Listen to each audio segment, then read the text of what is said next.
வணக்கம். ஒரு 2 நாளைக்கு முன்னால ஒரு பதிவு போட்டேன். அது ஒரே பத்திக்கிட்டு கட்சி கட்டி சண்டைலாம் போட்டுக்கிட்டு திட்டிட்டு கிட்டிட்டு இருக்காங்க.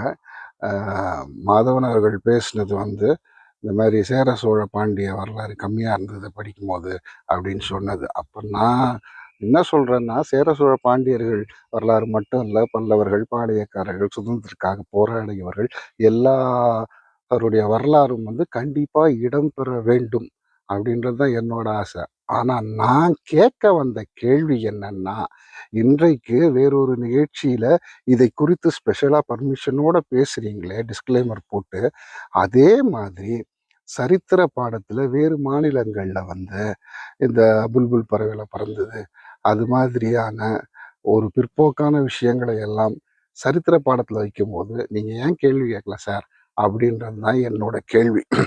அதுக்கு நெறைய பின்னூட்டங்கள்ல வந்து அசிங்கமா பேசுறாங்க. அதெல்லாம் நம்ம தவிர்த்துடலாம். ஒருத்தர் போட்டிருந்தாரு, "அது ஒரு கற்பனை கதை. நீங்க அத வச்சுன்னு பேசுறீங்களே" அப்படின்றாங்க. சரி, நீங்க சொல்ற மாரி எடுத்துக்கிட்டா, கற்பனை கதையை வந்து ஒரு மொழி பாடங்களிலோ, இல்ல நான் டீட்டெயில்னு சொல்லப்படுற பாடங்கள்லயோ வச்சா பரவால்ல. அதை போயி வரலாற்று பாடத்தில் வைப்பது தான் தவறு அப்படின்னு நான் சொல்றேன். நீங்க இத வந்து சரிபார்த்து எனக்கு விளக்கம் சொல்லுங்க. எனக்கு எந்த கட்சியின் பின்னாலோ, எந்த கூட்டத்தின் பின்னாலோ, எந்த கொள்கையின் பின்னாலோ இருக்கணும்னு இல்ல. ஒரு பாமரனா, சாதாரண மனிதனா, என் அறிவுக்கு எட்டுனது, என் அறிவுக்கு விளங்காதத கேள்வியா வைக்கிறேன். பதில் தெரிஞ்சா சொல்லுங்க. இன்னொருத்தர் என்ன சொல்றாரு, இந்த மாரிலாம் பேசினே இருந்தீங்கன்னா, உங்க வீட்டுக்கே வருவேன். தாராளமா வீட்டுக்கு வாங்க. டீ, பிஸ்கட் குடுத்து உட்கார வச்சு, என் கருத்த நான் சொல்றேன். உங்க கருத்த நீங்க சொல்லுங்க.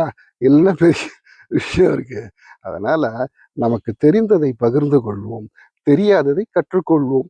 இதுதான் என்னோட கொள்கை. கரெக்ட் தானே?